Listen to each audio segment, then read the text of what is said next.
Apakah Yesus dan Isa sama? Dia bilang nggak sama dong. Yesus kan lahirnya di kandang, itu lahirnya di bawah pohon korma. Yesus dengan Isa itu adalah pribadi berbeda. Tapi pikirkan juga sejumlah persamaan. Karena Isa di dalam Quran itu mamanya nama Maryam atau Maria, bapaknya juga nama Yusuf. Kalau menemukan dua orang yang mamanya nama sama, itu masih masuk akal. Tapi mama dan bapaknya namanya sama, dengan rentetan peristiwa-peristiwa yang kesamaan ini nih, kenapa bisa terjadi? Lagi pula dari sudut bahasa, kita mengenal namanya korespondensi fonetik, hubungan bahasa antara ullah, illah, Allah, Eloah, itu punya hubungan semua. Karena apalagi serumpun antara bahasa Ibrani dengan bahasa Arab, rumpunnya sama, rumpun bahasa Semitik dari jalurnya anaknya Nuh, Sem itu loh. Abodah dalam bahasa Ibrani sampai di Arab menjadi ibadah, sampai Indonesia menjadi ibadah. Kados bahasa Ibrani sampai ke Arab jadi kudus, sampai ke kita jadi kudus.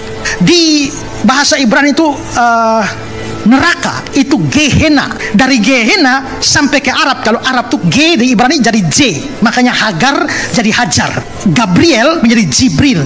Maka Gehenna itu di Arab menjadi Jahana. Jahana sampai ke Indonesia jadi Jahanam.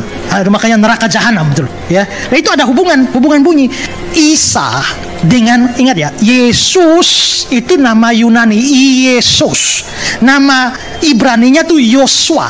Yosua tuh Yesus itu. Kalau Yosua boleh, kenapa Yesus nggak boleh? Ya yang penting jangan Yesus Kristus saja, ya toh. Karena kalau dikasih nama Yesus Kristus, tiba-tiba dia mabuk dan ditangkap masuk penjara, koran-koran menerbitkan Yesus Kristus ditangkap. Nah, itu kan jadi kacau itu ya. Yosua menjadi Yesus, Yesus menjadi Isa, atau Isa Yasu, itu ada hubungannya. Karena Yosua itu bisa Hosea, Isaya, itu menjadi Isa. Sementara kata Al-Masih itu, Al itu kata sandang dalam bahasa Arab, Masih itu sama dengan bahasa Ibrani Masiah, yang dalam Yunani menjadi Mesias. Dalam Yunani itu Kristus. Sehingga Yosua Hamasiah, Ha itu kata sandang bahasa Ibrani, Yosua Hamasiah itu sama dengan Yesus Kristus, sama dengan Isa Al-Masih. Itu sama itu. Kesamaan bahasa dengan kesamaan teologis.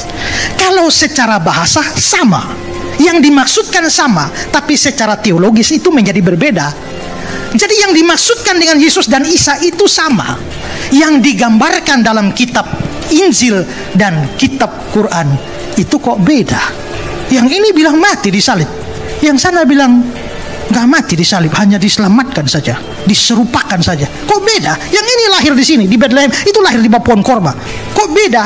Kalau begitu, orang yang dimaksudkan sama, tapi deskripsinya berbeda. Mukmin atau kafir? Mukmin. Nah, kenapa selama ini asumsi seluruh Muslim di dunia, bahkan khususnya di Indonesia, Isa itu Kristen? Isa bukan Yesus, Yesus bukan Isa.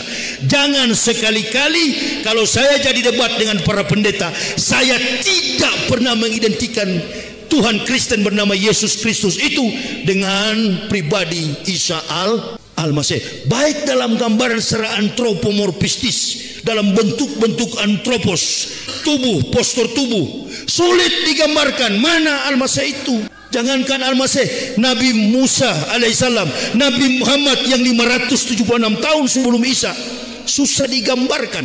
Dari Makkah sampai ke ujung dunia, sampai ke masjid-masjid, ada nggak foto Nabi Muhammad di atas apa itu onta? Ada nggak foto Nabi Muhammad dipeluk ibunya? Apa tuh yang menyusui 4 tahun? Holimatus Sa'diyah. Anak saya yang terakhir yang perempuan, itu namanya Khalimatus Sa'diyah. Saya kasih nama itu, yang menyusui Nabi tercinta Rasulullah Muhammad sallallahu alaihi wasallam. Ada enggak foto Rasulullah? Sedangkan foto Nabi Muhammad yang 500 konon rentang waktunya lebih mudah daripada Al-Masih, enggak ada fotonya. Bagaimana mungkin Al-Masih ada foto? Hei, foto siapa?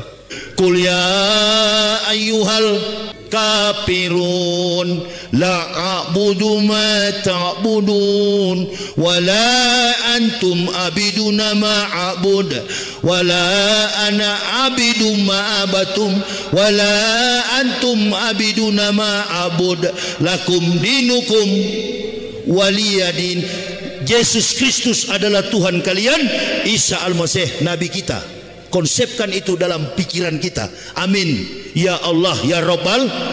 Coba begitu. Jadi sudahlah, jangan berdebat kita.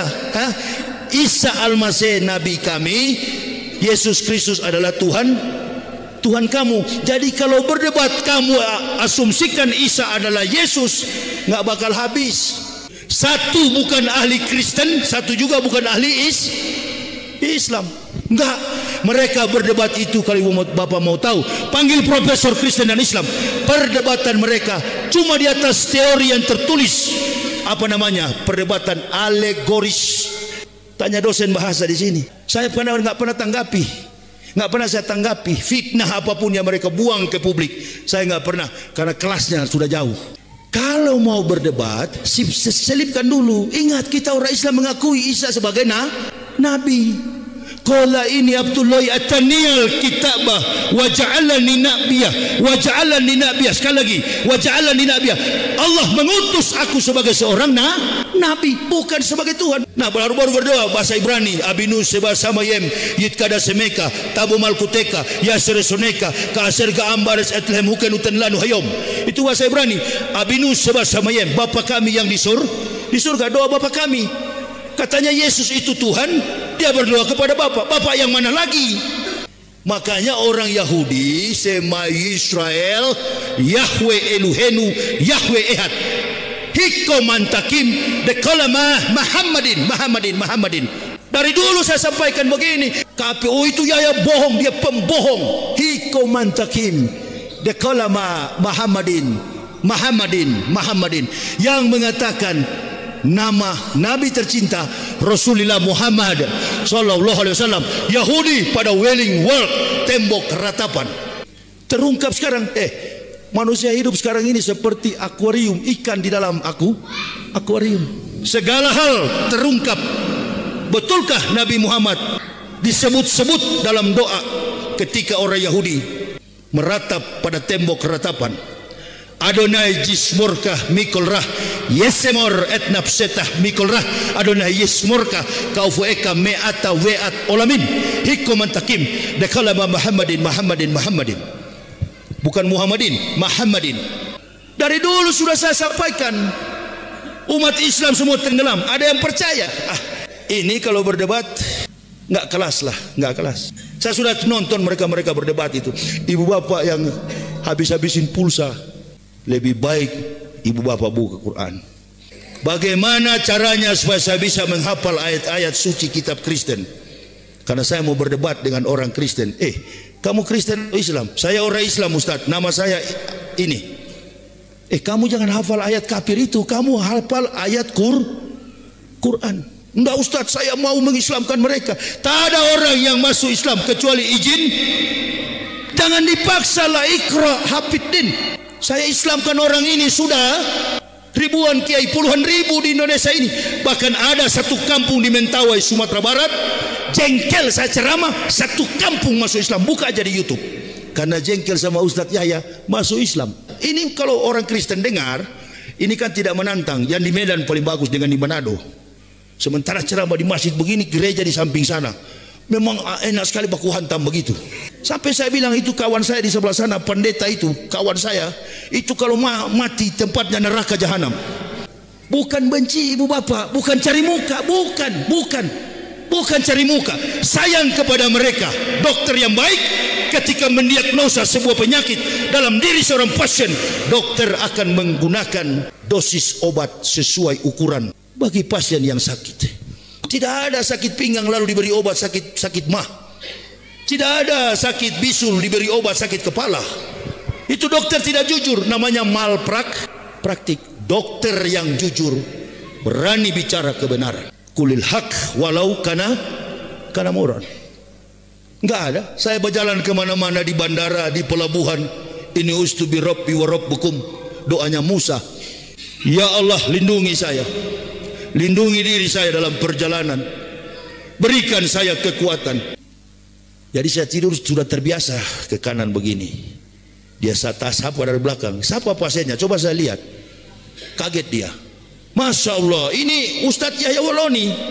Bilang Ustadz Yahya Waloni, satu pesawat situlah beberapa orang yang kenal langsung keluar.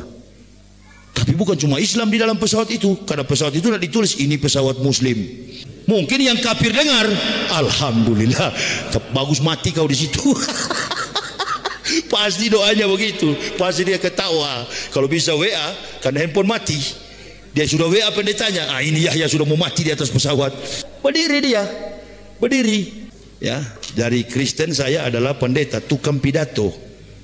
Tidak bisa dibujuk saya. Saya kalau sudah prinsip sebagai pembicara, sebagai tukang pidato, di Kristen saya pendeta Kristen, begitu masuk Islam jadi pendeta Islam, bukan ustadz, bukan ulama. Ulama ya beliau tadi, saya bukan ulama, saya bukan pemberi ilmu, saya hanyalah pemberi motivasi.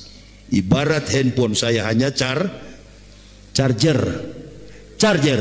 tapi semahal setinggi apapun harga ibu bapak handphonenya, satu kelak kalau low bat, baterainya suak, pasti memunculkan charger.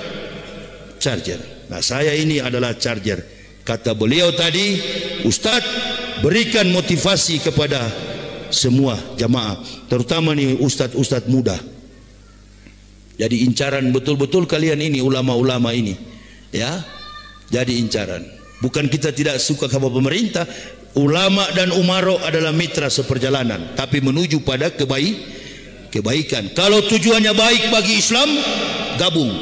Tapi haram bagi seorang ulama untuk menginjak rumah dinas. Jangan pernah datang ke rumah dinas. Saya dibawa kemarin di rumah Pak Edi, bukan rumah dinas. Beliau sudah turun dulu dari Gubernur Sumatera Utara kemarin, ya. Itu rumah pribadinya di Deli Tua, bukan rumah dinas.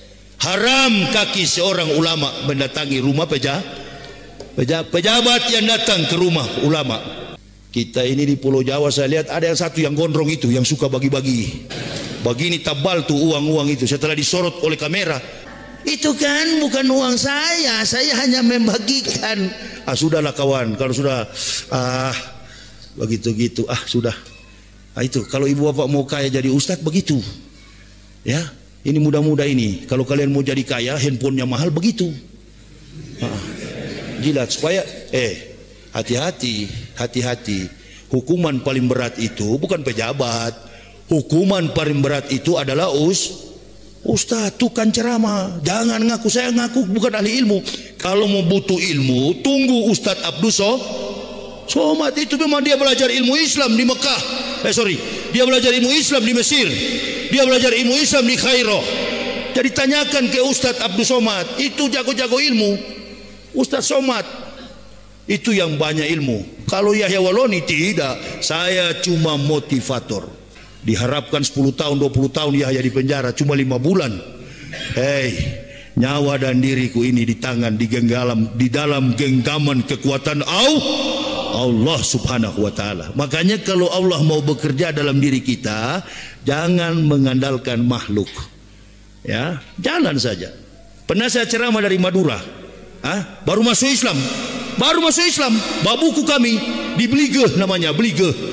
Pergi 80 km dari pasar apa itu, Sampang atau apa, masuk ke dalam acara haulan di Madura. Begitu habis acara saya bilang, silakan bagi yang berminat membeli buku saya. Apa kata kiainya? Ustadz, di sini jamaahnya buta-buta huruf. Kawan, satu biji pun tidak ada yang laku.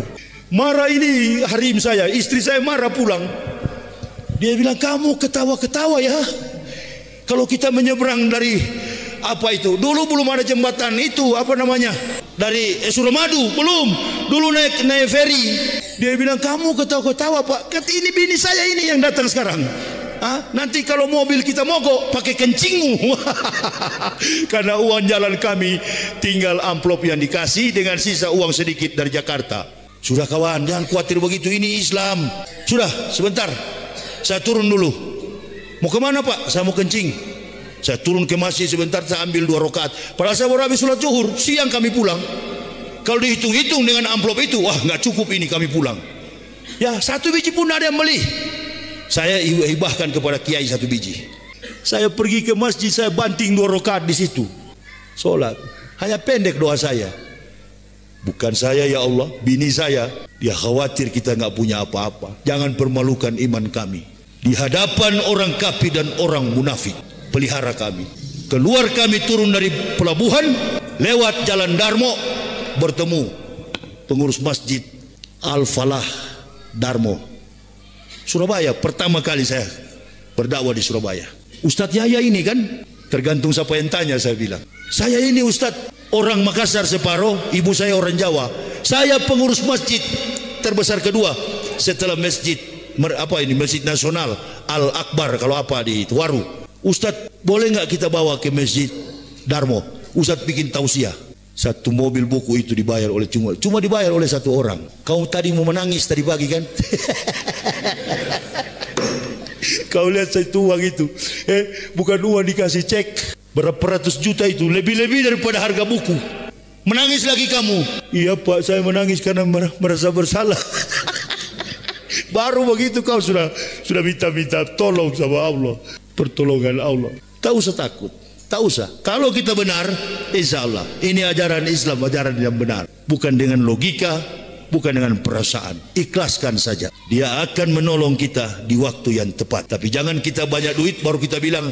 Ada yang di YouTube itu, Facebook ya, Haji Dwi yang di Jakarta itu, Haji Dwi Sutanto. Ibu-ibu katanya kalau mau suka bayar hutang, pegang punya suami. Innalillahi. Pegang berapa kali? 99 kali Asmaul Husna. Dalam hatiku ini betul nggak ini? Betul juga katanya terjadi. Ibu bapak, kalau sudah menyalahi aturan kesucian dalam Islam, insya Allah kita berdoa sajalah. Minta kepada Allah tanpa orang yang tahu. Hanya kita dengan Allah.